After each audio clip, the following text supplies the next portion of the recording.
Dober dan. Dobro jutro. Oglašamo se vam po 7 tednih karantene, ki smo jih preživeli vsi skupaj doma. Z vami bi rada podelila nekaj spoznanj, do katerih sva prišla v tem času.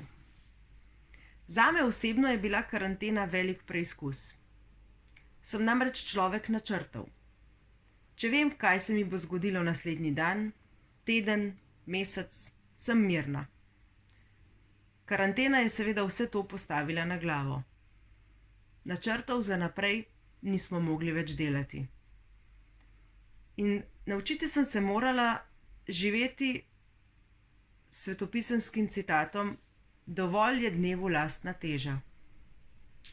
Sem pa vseeno hvaležna, ker mi je v tem času z Božjo pomočjo uspelo nekaj, kar sem si že zelo dolgo želela.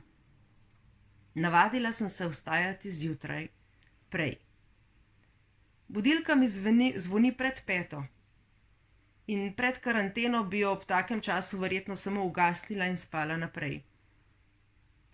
Sedaj pa vstanem in imam čas zase, ko lahko molim, poslušam ptičje petje in delam za službo, ne da bi me vmes otroci spraševali različna vprašanja, potrebovali mojo pomoč pri delu za šolo ali moje posredovanje, ko se stepejo. Med prvomajskimi prazniki smo si vzeli nekaj prostih dni. In takrat sem Mateja prav potiho vprašala, če bi si po praznikih morda želel nazaj v službo. A veste, da so se mu oči kar malce zasvetile. Šele takrat sem dojela, kako mu je moralo biti težko vse te dneve in tedne, ko je bil cele dneve z nami skupaj doma in je hkrati z delom za službo vmes skočil še v kuhinjo pripraviti kosilo ali pa pomagati kateremu otrok pri delu za šolo.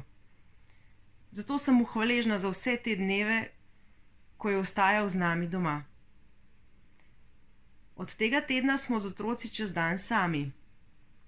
Na začetku me je strah, kako bo to izgledalo in ali bomo zmogli kar hrumil. Vendar ugotavljam, da nam gre presenetljivo dobro.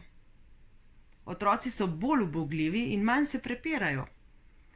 Jaz pa tudi vem, da moram znižati svoja pričakovanja in poskrbeti res samo za najnujnejše stvari. Čez dan je to pomoč pri šoli in skrb za gospodinjstvo. Ostalo naredim zjutraj ali pa popoldne, ko se Matej vrne iz službe.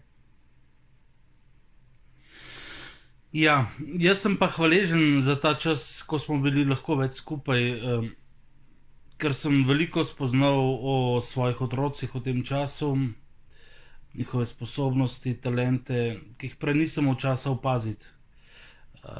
Ampak fantastično, lepo se je bilo vrniti nazaj v službo, ker zdaj imam tisti čas, ki sem ga imel prej, ko sem šel od doma v službo, ki je bil namenjen samo meni in mojem pogovoru z Bogom, in je bil to krasna priprava na prehod iz enega okolja v drugo, in tudi popoldne, ko se vračam, zopet izročam vse v Božje varstvo v molitvi in je spet krasen prehod iz enega okolja domov nazaj.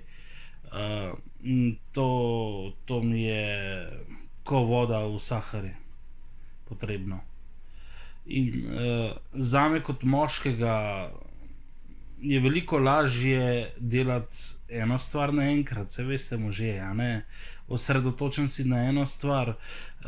Ko sem bil doma in so mi otroci uletavali med telefonskimi klici in delom, je bilo težko. Ne morem tudi otroku reči istočasno: ej, umaknem se, ob 4 bom končal, pa te bom pomagal. Tako da iz tega vidika mi je to bistveno lažje, ker sem lahko osredotočen na eno stvar, ni motivcev, in to mi je res tako, odleglo mi je, no.